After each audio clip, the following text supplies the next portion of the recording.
Bonjour, mon nom est Martin Ouellette. Bienvenue à cette nouvelle édition du Bulletin des régions. Cette semaine, on va faire le tour des actualités dans les régions de Lanaudière et de Portneuf et on va vous présenter des reportages qui proviennent de partout au Québec grâce à la collaboration des télévisions communautaires autonomes associées à Cogeco. Bonne émission.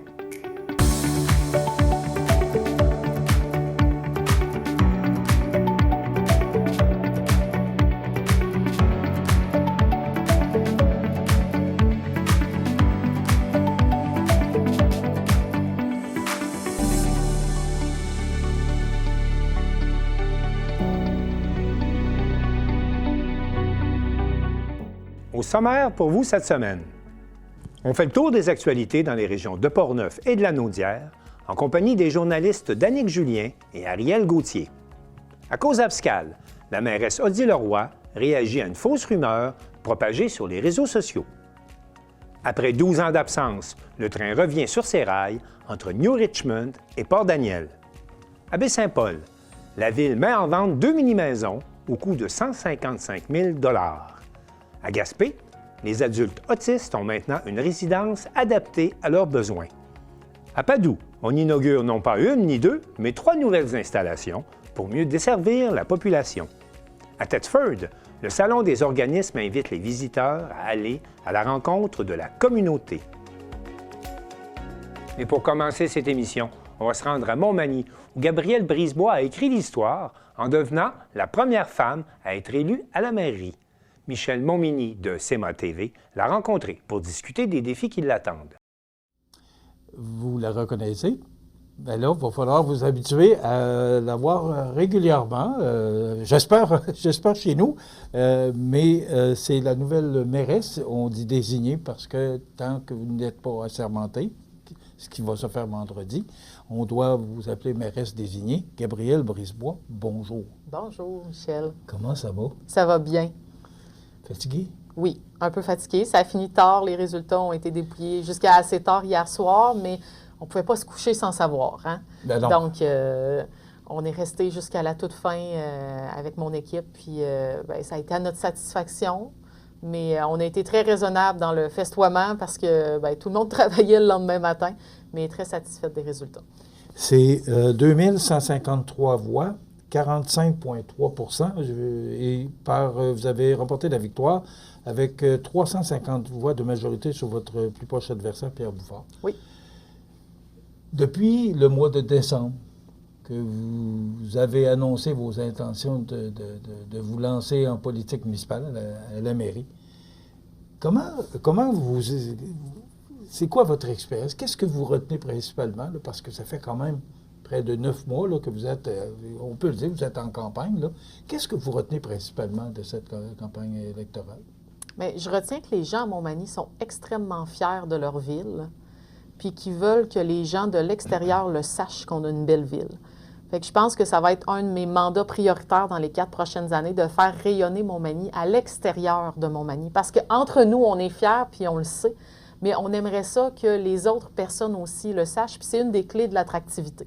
Mais quand je cognais aux portes puis je demandais « Est-ce que vous avez des enjeux, des préoccupations? » Les gens me disaient « Mais je suis bien.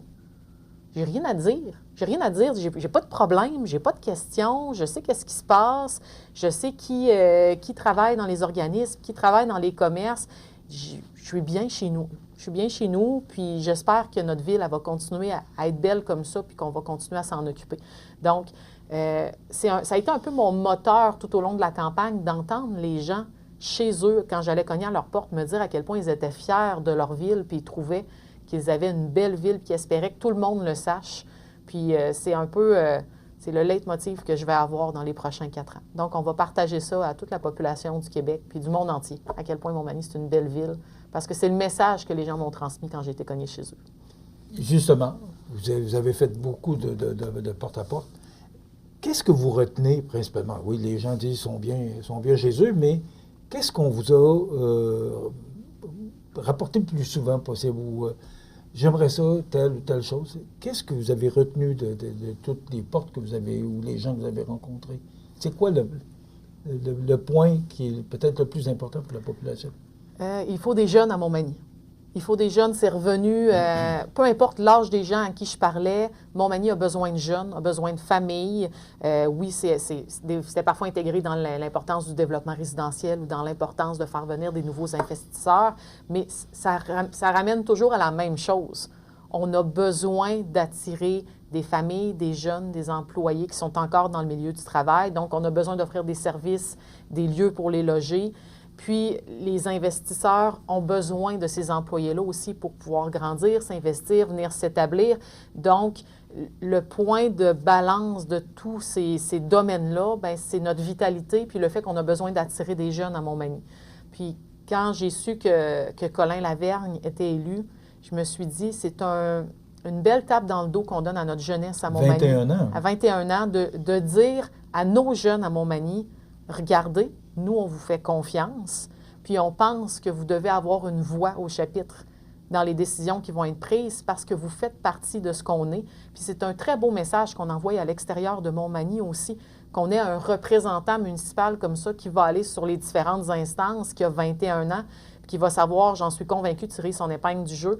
Donc ça, c'est une des choses dont on m'a le plus parlé, le besoin de ramener des jeunes puis des familles à Montmagny. Puis je pense que le point de départ, c'était d'envoyer ce message clair-là aux jeunes qu'ils ont leur place chez nous, puis pas juste dans une maison ou dans un commerce, aussi au niveau du pouvoir décisionnel. Puis ça, on s'est permis de faire ça, Montmagny, hier soir, puis j'en étais très fière. Est-ce que, pour vous, c'est un plus grand défi d'être une femme, d'être jeune? Est-ce que pour vous, c'est encore plus lourd sur les épaules ou... C'est plus stimulant, on va le dire comme ça. Ah, c'est plus stimulant parce que on a été moins présents, les jeunes et les femmes, sauf qu'on fait un très bon travail. Puis à chaque fois que je me présente publiquement, je me dis, j'inspire des jeunes filles, j'inspire des jeunes femmes à ces postes-là parce qu'elles ont le droit, autant que tous les autres, d'y aspirer. Elles ont les compétences autant que tous les autres pour y aspirer. Donc, pour moi, c'est vraiment stimulant de penser que j'offre cette opportunité-là de montrer une voix féminine jeune dans un poste décisionnel qui est capable de représenter tout le monde. Parce que les femmes, on est capable de faire ça. Gabrielle, je vais vous laisser aller vous reposer. Bravo pour Merci. cette belle victoire. Félicitations. On va vous souhaiter bonne chance. C'est une nouvelle fonction de mairesse. Là, vous êtes désignée pour l'instant, parce que c'est important qu'il faut le mentionner. Vendredi soir. Et à partir de vendredi soir, vous serez officiellement dans vos fonctions. Félicitations et bon succès. Merci, Michel.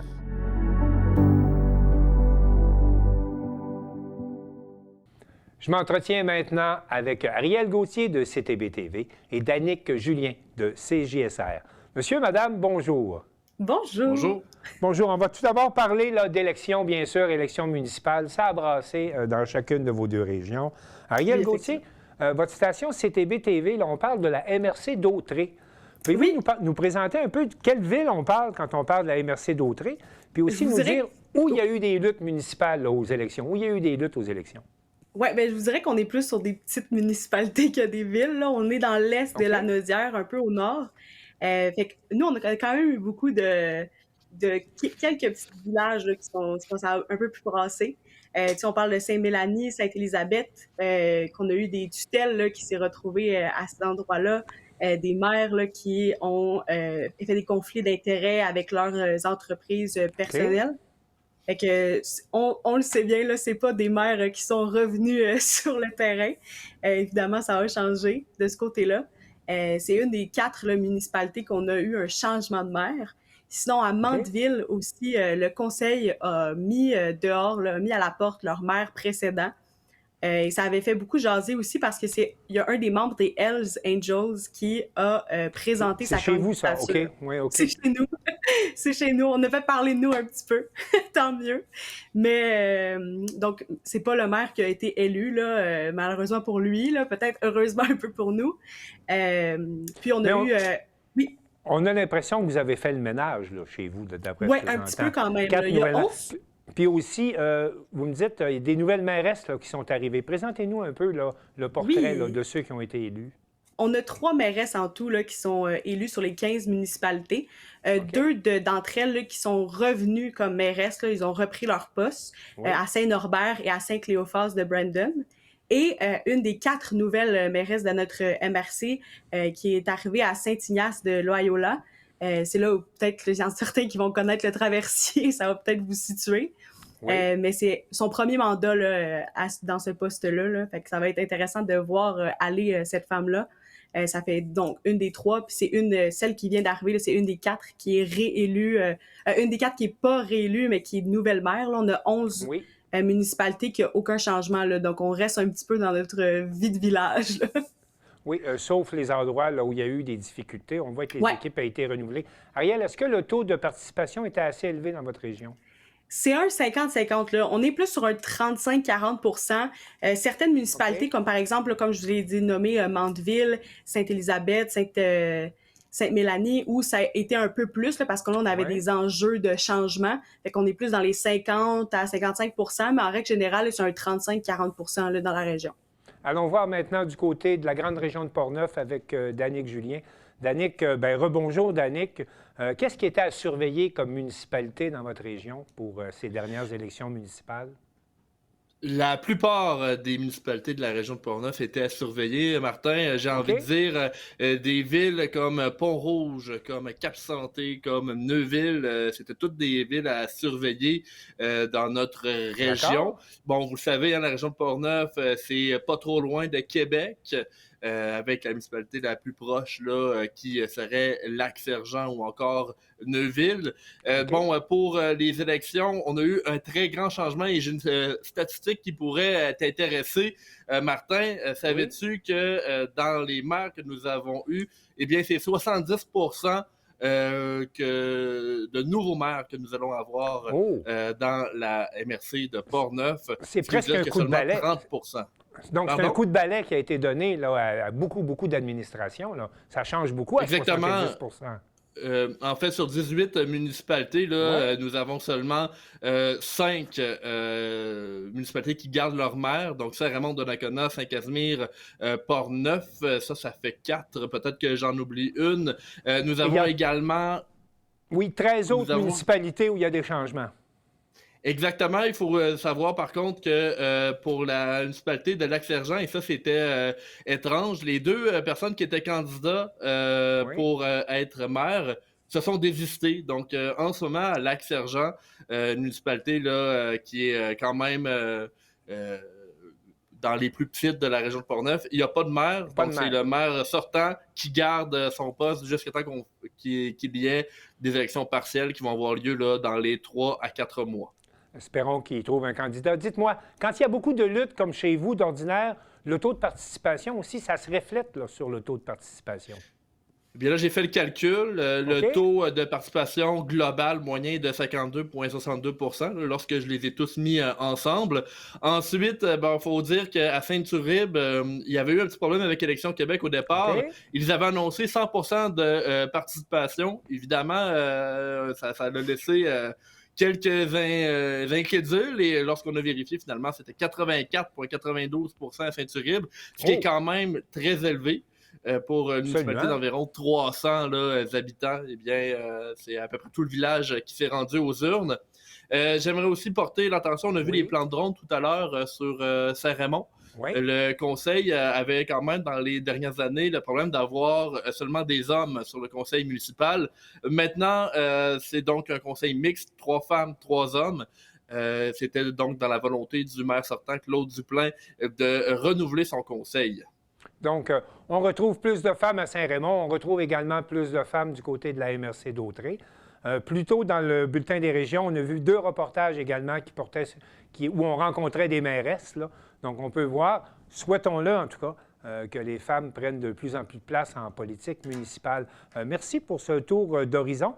Je voudrais tout de suite changer de thème puis parler un peu d'information locale parce que, Ariel Gauthier, vous nous présentez un bal masqué plutôt qu'un bal masqué. De quoi il s'agit? Exactement, c'est ce qui va vraiment faire vibrer là, notre région là, durant la période automnale. C'est un festival de jazz qui est organisé par justement le bal masqué de Saint-Gabriel. Dans le fond, on va venir aller chercher des artistes locaux là, qui vont être dans le jazz autant classique que du jazz un peu plus moderne, qui est un peu plus nuancé. C'est une salle de spectacle qui est toute petite, donc on veut venir montrer aux autres régions que malgré le fait que ce soit une petite salle, on peut quand même faire un festival là, qui va apporter un peu de, oui, du tourisme un petit peu, apporter un petit quelque chose à la localité là, de Saint-Gabriel. On va Ariel, aller oui. ça va se dérouler vers quelle date là, et comment on peut aller voir ce festival de jazz? Ça va être tout le long du mois de novembre. Fait qu'à tous les week-ends, là, il va y avoir un différent spectacle, là, que ce soit le samedi, le dimanche. On peut aller directement là, Balmasquie, aller vérifier ça. Là, si jamais vous avez juste une journée où vous êtes disponible, là, vous faites juste y aller tout simplement. Et sur place, là, vous allez voir qu'est-ce qu'il y a comme programmation. Là.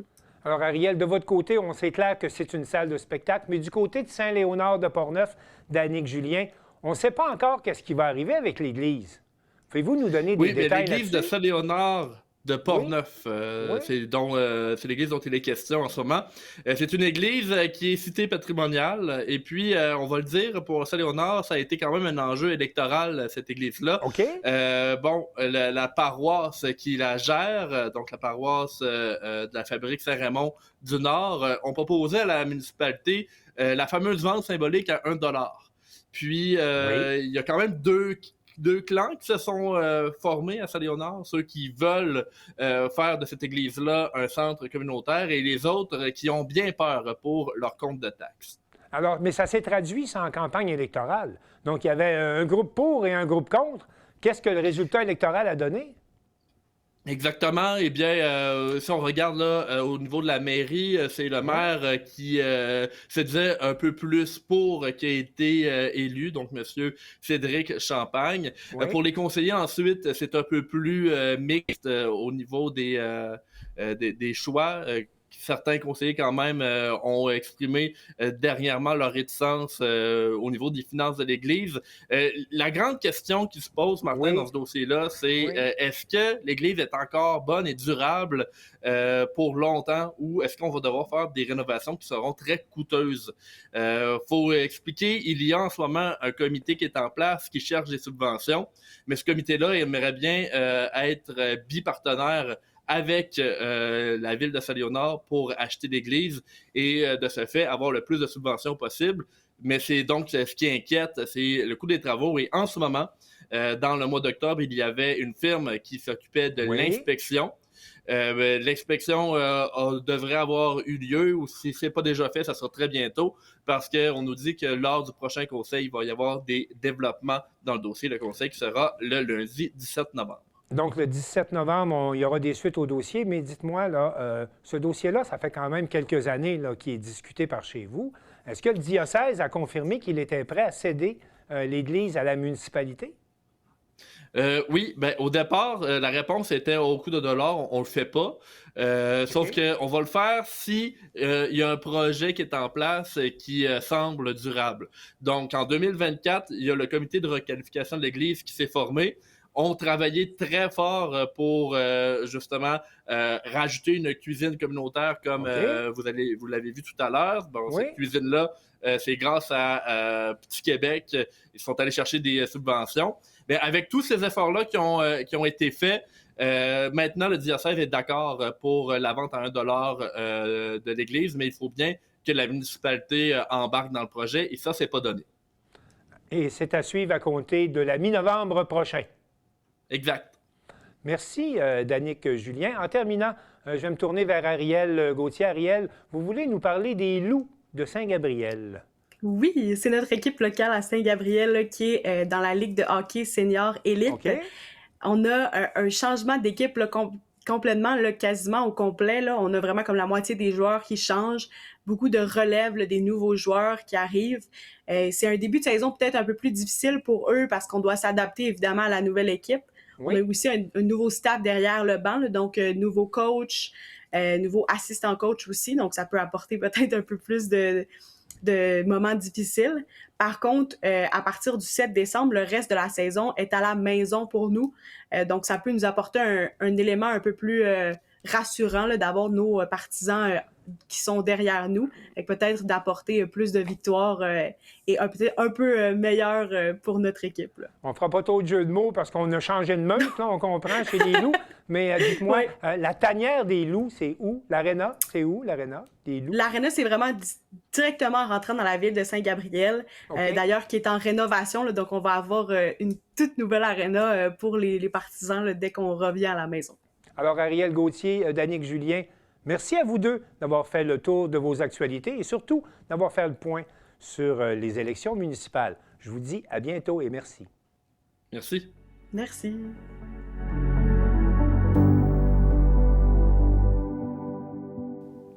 Carl Blanchette de la télévision de la Matapédia fait le point sur les finances de la ville de Cauze-Abscale en compagnie de sa mairesse Odile Leroy à la suite de la propagation d'une fausse rumeur sur les réseaux sociaux qui soutenait que le taux d'endettement de la municipalité atteignait 280 %.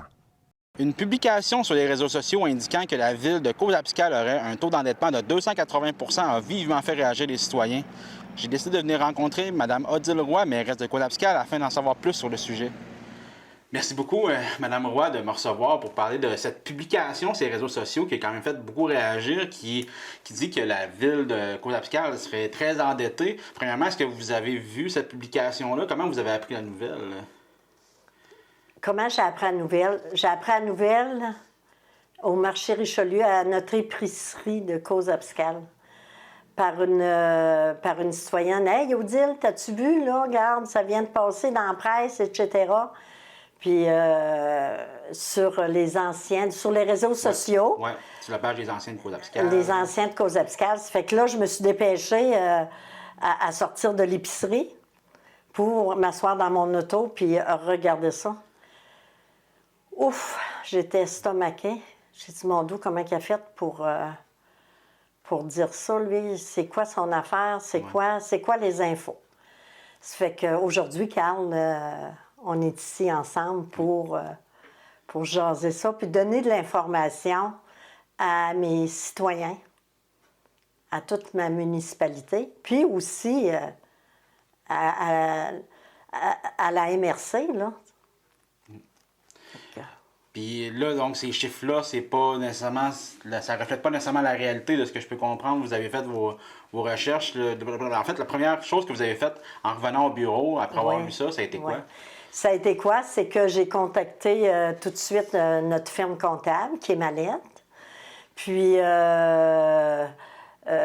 Christian était en vacances. Fait qu'à son retour de vacances, on s'est parlé lundi de cette semaine. Puis, il m'a tout expliqué. Okay. Il m'a expliqué que notre dette à gérer de la ville de Cauze-Abscale est de 10,4 millions net. Okay. Ce qui veut dire 182 %. Fait qu'on est loin du 280 % annoncé. Oui, on est loin du 280 % annoncé. Puis je pense que c'est très important de dire l'information, la bonne information. Ce que je vais faire un petit commentaire, Carl. Ce que je déplore un petit peu sur les réseaux sociaux, c'est des fois, c'est du n'importe quoi. Mais ceux qui ont des questions à poser, ils devraient aller aux sources, sur certaines. Mais ce qu'ils ne font pas, là. Je peux te donner un petit détail un petit peu de ce qui correspond à notre dette du 10,4 millions. Oui. C'est parce que, c'est sûr on paye, on a une quote-part qu'on paie à la MRC pour les parcs éoliens et la Régie du Bas-Saint-Laurent. Mais sur ça, nous avons des redevances. Ensuite, je peux te dire aussi, ce qui dépend de cette dette-là, nous avons eu des gros projets, si je recule de 3-4 ans, même je te dirais, on a un projet en 2012 qui est encore, on paye encore pour ce projet-là qui a été fait. Puis nos infrastructures, si on ne fait rien, on n'a rien. Puis les citoyens, bien, Quand les routes sont pas belles, bien, on le sait, hein? Puis quand c'est pas beau, on le sait aussi. Ça fait que on a réalisé les trois gros projets depuis quelques années. Si je prends la rue Saint-Jean-Baptiste, Oui. 11 millions. Ça, j'imagine qu'il y a une partie qui est payée par les différents paliers de gouvernement quand même. Oui, mais si on l'aurait fait là, v'là quelques années, là, ou bien commencé, là, v'là 5 ans, 6 ans, 10 ans, dans ce temps-là, je pense, si je me rappelle bien, elle nous aurait coûté 3 millions. Ouais, les coûts ont vraiment augmenté beaucoup. Les coûts ont augmenté. Mais nous, elle nous coûte 11 millions. Ensuite, j'ai le rang 2, la phase 1, qui nous coûte 3 789 000. Et la phase 1, qui nous coûte 5 325 000. Ça fait qu'on a mis beaucoup de sous dans les infrastructures, puis tous les coûts ont augmenté. Hein? Tu sais, je veux dire, comme je te disais, v'là 10 ans, ça aurait coûté moins cher que là. Ouais. Tu sais? Puis ensuite, la dette de l'Arena, qui a été contractée en 2012, qui était un montant de 2,9 millions. Puis là, en 2025, il nous reste à payer 1 168 000. OK. Fait que, dans le fond, c'est beaucoup des gros projets, là, ces endettements-là, puis donc ils sont quand même très justifiés. Là. Oui, puis j'ai élaboré les plus gros, parce qu'on a la caserne de pompiers. Tu sais qu'on paye, mais je ne peux pas te donner le montant, là, qu'on paye encore. Puis ensuite de ça, la rue Blanchard. Si une ville veut avancer, c'est certain qu'il faut qu'elle place ses priorités. Mais pour les routes, on n'avait pas le choix, là. Vraiment pas le choix. Puis je voudrais, en terminant, Carl, si tu permets, je voudrais dire à mes citoyens, ma municipalité, les autres municipalités, s'ils veulent vérifier notre budget, puis les états financiers sont sur nos procès-verbaux, notre procès-verbaux, puis il n'y a rien de caché, là. Moi, je suis une personne transparente. Suite à l'audit de la Commission municipale du Québec, nous avons mis en place un plan d'action sur 3 ans qui a été approuvé par ceux-ci. OK. Ça fait que vous voyez que la transparence est là. Ouais. Fait que, on a fait un plan d'action.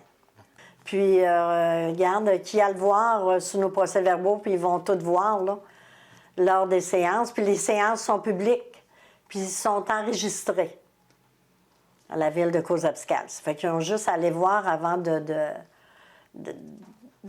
se poser des questions, puis d'aller sur les réseaux sociaux, puis pas parler à la bonne personne. Puis moi, je suis là.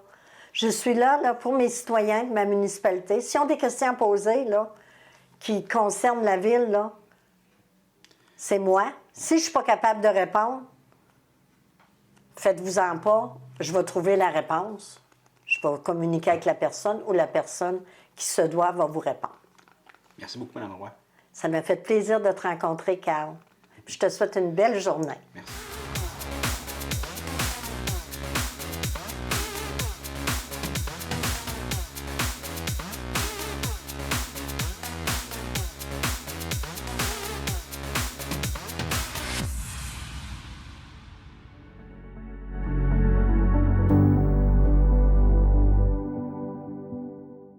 Après plus de 12 ans d'absence, le train revient entre New Richmond et Port-Daniel et Simon Thériault de Télévague nous informe que ce sera d'abord un train de marchandises, mais que les pressions s'accentuent pour remettre sur rail un train de passagers. En compagnie d'Éric Dubé, président de la Société de chemin de fer de la Gaspésie. La Société de chemin de fer de la Gaspésie a annoncé récemment la remise en service de la voie ferrée entre New Richmond et Port-Daniel d'ici la fin 2025. Est-ce que tu peux me clarifier un peu cette annonce, s'il vous plaît? Bien, dans le fond, les gens, là, le tronçon, le rail en Gaspésie séparant trois tronçons, le deuxième tronçon de Caplan à Port-Daniel pour se rendre à la cimenterie, va rentrer en opération là, dans les prochaines semaines. L'objectif, là, c'est avant le 1er décembre, ce qu'on souhaite. Fait que ce qu'on voulait rappeler par ce fait-là, parce que ça fait quand même depuis plus de 12 ans qu'il n'y a pas de train qui a circulé dans ce secteur-là. Fait que là, on veut rappeler aux gens, justement, les consignes de sécurité. Au-delà du fait qu'on comprend que nous, quand on est sur le rail, on ne peut pas se tasser, là, c'est pas comme sur la route, là. Fait que on a, justement, avec le ministère des Transports, entamé une campagne de sensibilisation pour rappeler aux gens c'est quoi un train, puis des enjeux qu'il y a en lien avec la sécurité. Parce qu'on le voit, sur le tronçon qu'on a resté en opération, on a quand même eu un décès dans les dernières années. Fait que les gens sont encore, peut-être pas encore habitués à revoir le train aussi fréquemment. Ça fait que les gens sont encore dans le beat de dire, OK, il n'y a pas de train, mais là, c'est ce qu'on veut rappeler aux gens, justement, l'importance de rester vigilant. C'est-tu comme, aurais-tu possibilité qu'il y ait le train de transport en premier ou? C'est sûr que nous, c'est le train de marchandises qui va être en opération là, dans les prochaines semaines. On sait qu'il y a l'enjeu du transport de passagers avec la coalition, les élus, notre député fédéral travaille ardemment là-dessus pour ramener le train de Via Rail. Mais que ce soit un train de marchandises ou un train de passagers, les enjeux de sécurité sont les mêmes. Autant pour nos opérateurs à nous, et aussi la population. Puis c'est ça, je voyais justement sur Facebook, là, il y a comme une campagne de promotion qui a été faite. Ça a été conjoint entre la Société de chemin de fer de la Gaspésie et les municipalités. Comme on a eu la ville de Passaibiac, Bonaventure, ils ont fait des annonces justement pour l'appel à la vigilance. Dans le fond, nous, on l'a relayé au monde municipal parce qu'on comprend que les municipalités, par l'entremise de la MRC, là, des MRC sur le territoire, nous, on a voulu passer le message aux municipalités parce que, dans le fond, ils sont très proches et ils ont tous chacun des... bien souvent, les citoyens sont plus abonnés à la page de la municipalité que de la Société de chemin de fer. Ouais. Fait que nous, on voulait s'assurer de rejoindre le plus grand nombre de personnes. Fait qu'on a envoyé ça dans toutes les municipalités parce que vu que dans toutes mes tâches, je suis aussi le préfet de la MRC de Bonaventure. Ça fait que j'ai parlé à mes collègues en disant, regardez, si vous voyez, on a cet enjeu-là au niveau de la Société de chemin de fer. Relayez-les, informez vos citoyens, il y en va de leur sécurité. C'est une très bonne idée parce que d'après moi, les citoyens, là, ils ont quand même bien vu. Puis tu parlais tantôt d'Alexis Deschênes, le député du Bloc québécois. Justement, le 17 octobre dernier, je pense qu'il tenait un point de presse sur la colline parlementaire. Alexis Deschênes, leader adjoint du Bloc québécois. Quand j'étais petit garçon, dans mon village gaspésien de Saint-Jules, chaque matin, j'entendais le train de passagers qui passait tout près de chez moi. Et c'était une façon comme Gaspésien, de se rapprocher de la ville, d'avoir accès à un service de qualité. Aujourd'hui, je suis assez ému, comme député de Gaspésie, les Îles-de-la-Madeleine, de pouvoir prendre la parole au nom du Bloc québécois pour réclamer de meilleurs services de transport collectif en région. Pour vous parler brièvement de la situation en Gaspésie, donc en 2013, Via Rail cesse de desservir la Gaspésie. L'état du rail, à ce moment-là, s'était dégradé. Mais le gouvernement du Québec reprend le rail et investit finalement 355 millions de dollars pour doter les Gaspésiens d'un rail qui soit totalement rénové. Dans les prochaines semaines, dans les prochains jours, le rail sera fonctionnel jusqu'à Port-Daniel-Gascon, donc de Matapédia jusqu'à Port-Daniel-Gascon.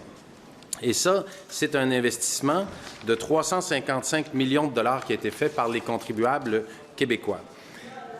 Ce que nous voulons en Gaspésie, c'est que Via Rail reprenne le service de train passager jusqu'à Port-Daniel-Gascon, et ce, dans les meilleurs délais. Et pour attirer l'attention de tout le monde sur cet enjeu criant qui est éminemment important, nous allons prendre le train de Via Rail à partir de 2 heures cet après-midi jusqu'à Matapédia. Et à la gare de Matapédia, qui est la dernière gare où le train arrête en territoire québécois et gaspésien, il y aura un rassemblement demain matin qui réunit plusieurs élus régionaux. C'était pour le retour du train passager. Puis, il s'en est suivi à Matapédia, une mobilisation citoyenne. Tu devais être présent. Oui, Est-ce c'est que sûr. tu peux m'en parler plus? Oui, bien, j'étais là. C'est sûr que c'était organisé justement, le député fédéral avec 2 autres de ses collègues du Bloc ont pris le train justement d'Ottawa jusqu'à Matapédia, là, justement pour rappeler l'importance du transport de passagers, de l'importance de Via Rail. Puis je pense que ça, c'est une très belle mobilisation. Il y a un groupe de citoyens aussi, là, la Coalition pour le retour du train, qui sont aussi beaucoup mobilisés. Ça fait que je pense que de rappeler l'importance au palier de gouvernement, puis je le dis souvent, il faut s'assurer de tirer sur le bon joueur, parce que c'est pas de compétence ni municipale ni de la Société de chemin de fer. Nous, on est comme les gens, on le revendique, on veut que ça revienne, sauf que les décisions doivent se prendre à Ottawa. Puis ça, je pense que le fait qu'il y a une mobilisation citoyenne, qu'on démontre l'importance de cette puis du besoin de transport de passagers, je pense que ça peut juste servir la cause. Ah, mais c'est bien, on va continuer d'y croire, puis dorénavant, quand on va arriver proche d'une voie ferrée, on va faire attention, on va être vigilant. C'est le message qu'on veut passer.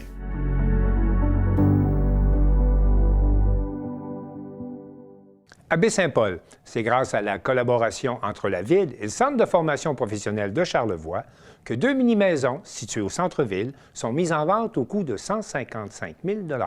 Mais attention, nous indique Félix Chouinard de TVCO, l'achat de ces mini-maisons vient avec une série d'obligations. Les mini-maisons de la rue Alfred-Morin à Baie-Saint-Paul seront finalement prêtes à être mises en vente. C'est au coût de 155 000 $ que les 2 maisons seront offertes à tout citoyen résidant à Baie-Saint-Paul depuis plus de 2 ans et n'étant pas déjà propriétaires. Les mini-maisons devront également agir obligatoirement à titre de résidence principale des occupants.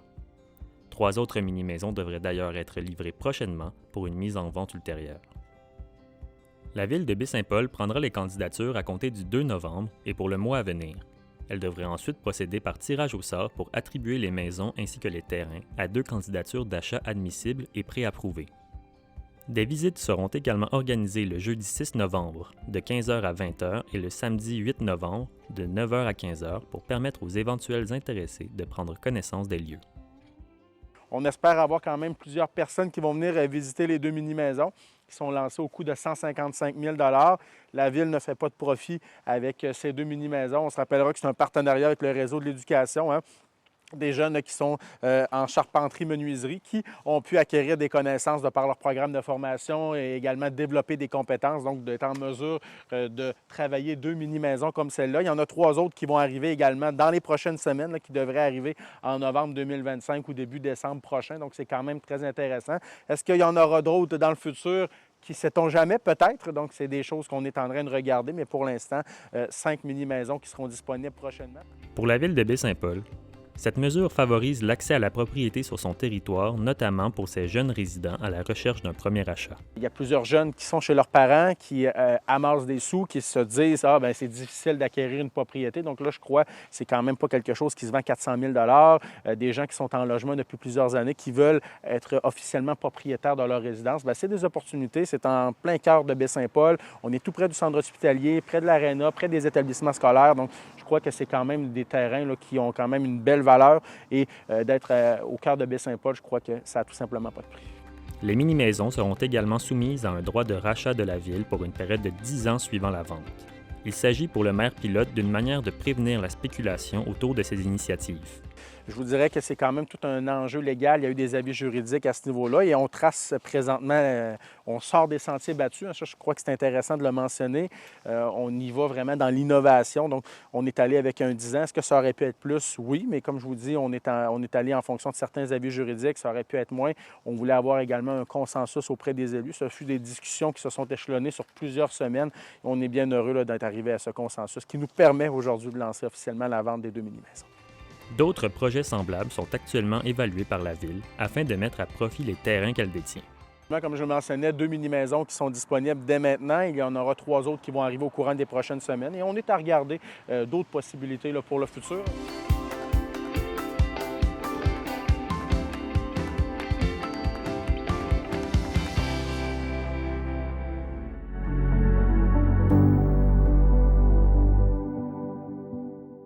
À Gaspé, c'est grâce à la mobilisation de parents qui voyaient grandir leur enfant atteint de troubles de l'autisme que la résidence Demeure-toi, un milieu de vie unique au Québec pour adultes autistes, a été créée. Un reportage d'Igor Nérisson de Télé-Gaspé. À Gaspé, un tout nouvel immeuble s'apprête à accueillir ses premiers résidents adultes vivant avec un spectre de l'autisme. Ce projet unique au Québec, baptisé Demeure-toi, se veut avant tout un milieu de vie, né de la volonté de parents et de proches déterminés à offrir un avenir stable et humain à leurs enfants.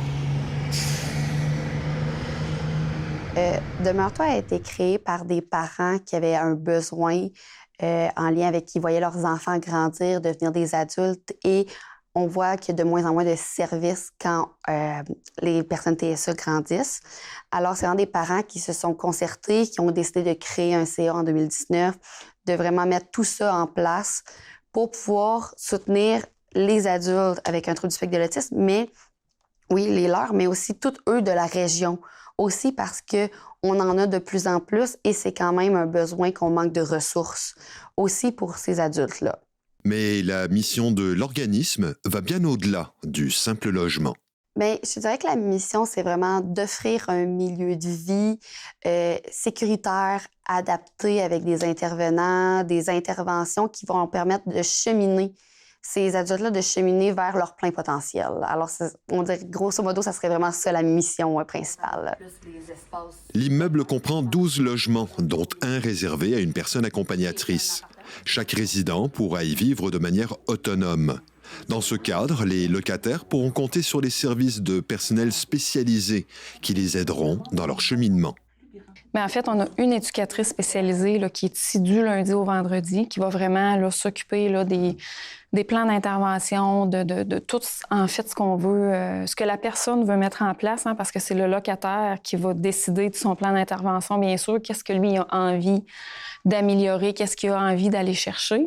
Un modèle de cohabitation unique qui marie autonomie et soutien personnalisé et dont la durée n'est pas déterminée. On va vraiment y aller selon le rythme de la personne, selon qu'est-ce que la personne a à travailler aussi. Donc, peut-être qu'une personne, au bout d'un an, va dire, bien, OK, tu sais, moi, j'ai travaillé ce que j'avais à travailler. Je m'en vais vivre ailleurs avec mon sac à dos qui est rempli d'outils. Parce que c'est notre objectif aussi chez Demeure-toi, c'est que chaque personne qui va passer ici, peu importe le nombre d'années qui va demeurer ici, puisse repartir avec un sac à dos bien rempli d'outils et surtout avec une confiance en lui qui va le faire, qui va faire en sorte qu'il va pouvoir s'épanouir et justement là, s'accomplir. Là. Les futurs résidents sont choisis selon plusieurs critères. Être adulte, vivre avec un trouble du spectre de l'autisme et surtout vouloir bâtir un projet de vie à long terme. Les critères, on les a dit un peu tantôt, donc il faut avoir 18 ans, avoir le diagnostic, bien sûr, d'autisme et il faut que la personne soit prête à s'engager aussi dans une démarche de mise en action, dans une démarche de « OK, tu sais, je veux… » En fait, on mise beaucoup sur l'autodétermination et on veut que la personne dise « OK, moi, je veux reprendre du contrôle sur ma vie ou je veux en avoir davantage. » Donc, c'est ça, que la personne soit, en fait, ouverte à recevoir des services, bien sûr. Donc, ça fait en sorte qu'un locataire qui va venir vivre chez Demeure-toi va avoir automatiquement un suivi individualisé avec l'éducatrice spécialisée et les autres intervenants là, qui vont faire partie aussi de l'organisme. Donc, va avoir son propre plan d'intervention pour, justement, se fixer des objectifs qui vont être réalistes et qui vont être en mesure d'atteindre là, au fil du temps. Après plusieurs années de travail, le rêve est devenu réalité. Mais le chemin pour s'y rendre a été long et souvent fastidieux. Il y a eu beaucoup d'enjeux au niveau logistique, au niveau financier. C'est toujours à chercher du financement. Alors, chercher du financement pour la bâtisse, c'est quand même des gros coûts d'avoir des autorisations de la ville, des autorisations gouvernementales, tous les enjeux financiers, oui, de la bâtisse, mais après ça, de l'offre de services. Combien de résidents peuvent venir rester ici? Quels vont être le type d'intervention qu'on veut? Toutes les démarches là-dessus. Pour faire découvrir ce nouveau milieu de vie, Demeure-toi organise une journée porte ouverte le samedi 1er novembre de 11h à 16h. Demeure-toi, c'est un modèle d'inclusion et d'espoir unique au Québec, au cœur de la Gaspésie. Ici Igor Nérisson, journaliste IJL pour Télé-Gaspé.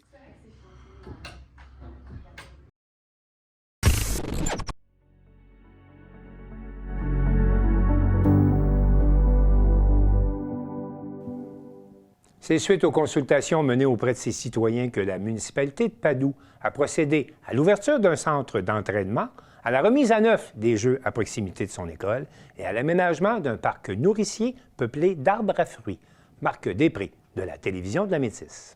Monsieur Gaudreau, donc vous êtes maire de Padoue et bon, vous nous avez invités à Padoue puis vous vous êtes dit, tiens, tant qu'à aller faire venir à Padoue, on fait pas une inauguration, pas deux, mais bel et bien 3 inaugurations. La première, c'est le gym où on se trouve. Oui, exactement. On avait demandé à la population voir qu'est-ce qu'ils aimeraient avoir de nouveau dans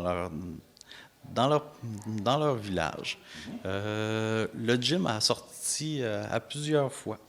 Donc, on a trouvé que c'était une excellente idée.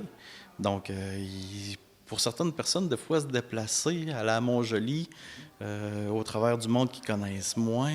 Ici, c'est beaucoup plus familial. Padoue, c'est un petit village. Tout le monde se connaît, tout le monde se jase, tout le monde est ami.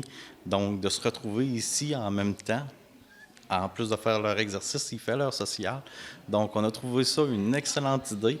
Puis, même moi, je vais pouvoir en profiter de ce gym. Donc, très heureux. Et naturellement, bon, si ce gym-là existe maintenant, bon, c'est grâce à certains contributeurs. Oui, exactement. Donc, j'aimerais beaucoup remercier David Gilles Lévesque, qui fut un contributeur d'ici, et puis le programme Nouveau Horizon aussi, qui ont contribué grandement au développement du gym, l'installation aussi, pour que tout puisse être mis en marche. Donc, grâce à eux, les citoyens de Padoue vont pouvoir se remettre en forme et puis faire de la jasette ici, tout en famille. Et à l'extérieur, juste à côté, il y a maintenant un nouveau parc. Oui, exactement. On a ouvert le nouveau parc aujourd'hui. Il est prêt depuis quelque temps. On avait les anciennes balancines et les vieux jeux du temps que l'école était ouverte, mais qui n'étaient plus conformes, qui n'étaient plus aux normes. Donc, on les a démolis, on les a ôtés, puis on en a fait mettre des nouveaux jeux à jour, avec un plancher mou aussi, pour pas qu'il y ait de blessures ou quoi que ce soit. Puis déjà, moi, je reste pas tellement loin, puis j'entends à tous les jours les enfants qui viennent jouer là-dedans. C'est formidable. Ça fait vraiment revivre, là, parce qu'il y avait presque plus de monde qui venait ici jouer, parce que les jeux étaient désuets. Là, avec la première phase, parce qu'il va y avoir d'autres phases qui vont venir au jeu-là au cours des années qui suivent. Donc, ça, c'est notre première phase. Puis, on promet une belle cour d'école pour nos jeunes de tout âge. Et cette cour d'école-là, maintenant, existe, encore une fois, grâce à de généreux partenaires. Oui, exactement. Je voudrais remercier Desjardins. La MRC de la Métisse aussi, ils ont contribué fortement. Les loisirs et sports BSL aussi. Gino Paradis, qui est un entrepreneur directement de Padoue, qui a contribué aussi pour le petit parc de son village. Aussi, on a eu des bénévoles aussi qui ont venu nous aider pour démonter, démanteler aussi les anciennes structures. Vu que la cour d'école était ouverte avant, on pouvait faire le tour en auto, tout le tour de la cour d'école, que moi, je ne trouvais pas très sécuritaire. Donc, avec les anciens poteaux de la balancine, certains citoyens, ce que moi j'avais demandé, mais les citoyens, ils ont pris ça en charge. Ils ont coupé les poteaux, ils ont planté les poteaux où ce que je voulais que ça soit installé, peinturé, puis avec un tour réfléchissant, avec une bande réfléchissante, pour empêcher tout automobile de faire le tour. Donc là, les enfants sont en sécurité, l'autre bord des jeux. Fait que ça, c'est inestimable. Exactement. C'est une belle sécurité, c'est une belle place pour jouer. Des petits bancs berçants pour les parents qui puissent s'asseoir et se bercer pendant que les jeunes jouent dans un jeu. Fait que... Et aussi, donc, ce fameux parc, ces jeux d'enfants, donc, est-ce que ça va être accessible à l'année? Je vous dirais 3 saisons, sûr. Pendant l'hiver, tout dépendant des journées, s'il n'y a pas d'accumulation de neige, oui. Ils vont pouvoir y aller. Même les glissades vont glisser encore plus vite s'il y a un petit peu de neige dessus. L'enfant va faire de la vitesse. Donc, mais sinon, les balançoires, les glissades et tout ça, ils vont pouvoir en profiter en tout temps. Et troisième sujet, troisième inauguration, donc un parc nourricier, c'est ça? Oui, exactement. On avait un beau terrain qui était libre, donc qui était grand, en plein centre du village, qui passe juste aux côtés d'un chemin, justement, qui part du haut du village puis qui descend jusqu'au parc Cathy en bas du village. Donc, qui traverse le village au complet. Puis, on s'est dit, pourquoi pas mettre une belle forêt nourricière là? Donc, la forêt nourricière, elle a comme sur un 30 pieds de large qui descend plus de 100 pieds de long. Il y a toutes sortes d'arbres, mais c'est tous des arbres fruitiers qui vont pousser au travers de ça. Là, ils sont encore tout petits, mais lors de la plantation, les arbres, ils ont tous repris vie. Donc, on n'a pas perdu un. La forêt se porte bien.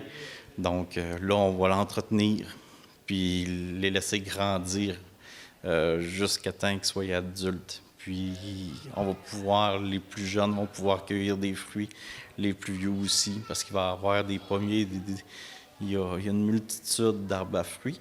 Donc, ça va être très plaisant, puis il va sortir des odeurs aussi, même quand on passe là, dans ce sentier-là, en plus de la mine de ketchup qui est juste de l'autre côté aussi. Donc... Et sur ce cas-là qu'on demande aussi la collaboration, bon, on a installé une certaine délimitation, donc on demande aux gens de respecter ça. Là.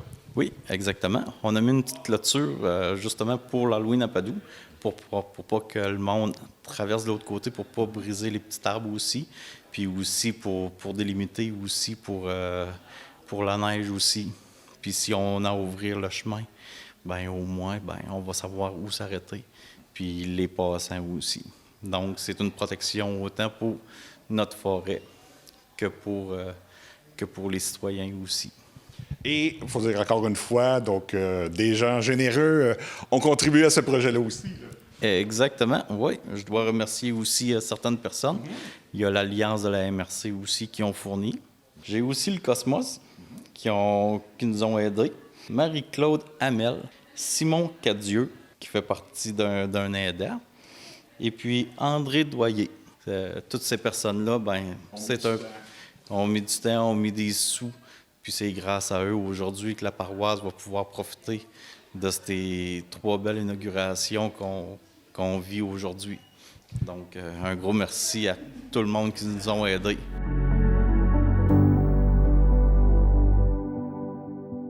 C'est au cégep de Thetford que la Corporation de développement communautaire de Thetford Mines a tenu son salon des organismes sous le thème « À la rencontre de la communauté ».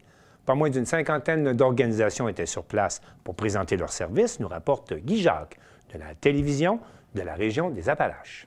Nous sommes aujourd'hui au Salon des organismes qui se déroule à la salle Promutuelle du cégep de Thetford sous le thème « À la rencontre de notre communauté ». Je suis en compagnie de Philippe Tétrault, qui est agent de développement communautaire au sein de la Corporation de développement communautaire ici à Thetford Mines, et de Maxime Gagnon, intervenante communautaire au sein du C3S. Bonjour à vous deux. Bonjour. Ça va bien? Ça va être un beau salon qui promet, je crois bien. Oui, on a eu une belle réponse là, des kiosques, des participants, des exposants. On a fait une belle campagne de promotion, donc je pense que la population va répondre présente encore une fois cette année. Il y a un beau partenariat avec le cégep de Thetford. Là. C'est une nouveauté cette année. Okay. Parce qu'avant, ça se tenait pas ici du tout. Là. C'était à la Cache du Domaine, puis c'était une nouveauté cette année, un beau partenariat avec le cégep. Quelle est l'importance du Salon des organismes, selon vous? C'est sûr que le Salon des organismes, il y a comme 3 objectifs principaux. Il permet aux organismes communautaires de nécessairement donner de la visibilité, de présenter leurs services à la communauté. Ça leur permet également de réseauter entre eux autres. Donc, les organismes peuvent se déplacer de table à table, d'aller discuter, d'aller apprendre un peu les services des autres. C'est un bon moment pour ça. Puis, il y a aussi beaucoup d'organismes qui vont chercher des bénévoles pour les aider à accomplir leur mission. Donc, c'est les 3 principaux objectifs du Salon des organismes pour les organismes. Oui, puis du côté de la population, bien, comme Philippe vient de le mentionner, c'est sûr que de connaître les organismes d'ici, bien, des fois, ça peut nous intéresser, nous impliquer, mais également d'aller chercher là, les services qu'on aurait besoin ou même qu'on ne connaît pas, qui sont disponibles dans la région. Fait que ça, c'est vraiment bien. Puis également, bien, juste de venir faire le tour, de rencontrer tout le monde, de socialiser puis de connaître ce qui se fait dans notre belle région. Je pense que c'est l'occasion idéale, en effet, pour découvrir tout ce qui se passe côté organisme ici. On parle d'une cinquantaine d'organismes qui sont présents. Est-ce que ça représente pas mal l'ensemble de tout ce qui existe dans la région? Non, on parle de 50 organisations parce qu'on a certaines organisations qui ne sont pas du communautaire nécessairement. On a fait ce choix-là, le comité organisateur, depuis plusieurs années parce que ça permet d'avoir des organisations qui donnent des services. On a entre autres le CIS, on a le réseau, la Sûreté du Québec, on a différentes organisations, on a le SARCA, qui donnent des services directs à la population. Donc, on trouvait ça logique de les inclure malgré tout. Donc, on parle de 50 organisations, mais non, on n'a clairement pas couvert l'ensemble des organismes communautaires. On n'a pas tant de ça d'organismes communautaires en sport, on n'a pas tant d'organismes communautaires en culture. C'est une sphère qu'on touche moins par le salon, mais qui serait disponible, qui serait possible aussi d'avoir. C'est juste qu'à un certain moment, là, on a une limitation physique là, par le salon. Je peux comprendre, oui. Quelle est la situation des organismes, selon vous, dans la région? Alors, c'est une vaste question. Oui. À chaque fois que tu me la poses, je te fais toujours la même blague. Je demande toujours, c'est ça, si on a plusieurs heures. Ça n'a pas beaucoup évolué, malheureusement, dans les derniers mois, dans les dernières années. Il y a toujours des difficultés. Au niveau de la gouvernance des organismes, c'est toujours complexe. Il y a beaucoup de démobilisation des conseils d'administration. Donc, on travaille fort à ce niveau-là. Le financement est toujours, encore une fois, un problème dans les organismes communautaires. On a besoin de plus. Pour faire plus, ça prend plus de fonds. Donc, si on était capable de pallier ces deux dimensions-là, c'est sûr que le communautaire se porterait beaucoup mieux. Là. Oui, bien en fait, moi, c'est sûr qu'au niveau du CI3S, l'organisation communautaire, on vient offrir du soutien aux organismes, souvent en collaboration avec la CDC. Donc, on le voit là, qu'il y a des besoins, notamment au niveau de la gouvernance, au niveau du bénévolat aussi, des organismes qui sont en besoin, effectivement. C'est vrai qu'au fond, au niveau des organismes, on retrouve beaucoup de choses. Mais c'est vrai que les difficultés, ceux que je rencontre, c'est toujours un peu la même chose finalement qui se produit. Et j'imagine que c'est pas tout le monde qui peut être ici non plus, du fait qu'ils n'ont pas de représentants qui peuvent se déplacer. Sinon, ils laissent leur bureau vide d'une certaine façon aussi. Écoutez, c'est la 3e édition. Quelles retombées avez-vous pu observer dans les éditions précédentes? Bien, au niveau des organismes, comme je disais tout à l'heure, on a vu des belles collaborations naître du salon. L'année dernière, il y a des organismes qui ont discuté entre eux, puis ça a mené à des projets communs. Il y a aussi d'autres organismes, comme je disais encore une fois, qui ont récolté des listes de bénévoles. Donc, ça les a permis de maintenir à flot certains services grâce à la présence bénévole. Puis, les retombées au niveau de la population, bien nécessairement, plus le communautaire est connu, plus les gens qui ont besoin de ces services-là vont être capables d'y avoir accès. Donc, on l'a vu là, dans les retombées. Oui, en fait, c'est ça, vraiment du beau réseautage, de la connexion, puis partage d'outils aussi, là, ça, on le voit là, avec les organismes communautaires. Des fois, ben, nous, on le fait de telle manière, puis tu sais, par les discussions, fait que c'est vraiment un beau moment d'échange. Puis la population, bien, des fois, on a vu beaucoup de gens qui venaient s'impliquer aussi. Fait que peut-être une augmentation du nombre de bénévoles. Là. Ça n'a pas été chiffré, mais je pense que ce type de salon-là vient vraiment faire une différence à ce niveau-là. Oui, puis je pense que ça aide beaucoup la population à prendre connaissance de tout ce qui est disponible pour eux. Oui, mais je vous remercie beaucoup et je vous souhaite un très bon salon.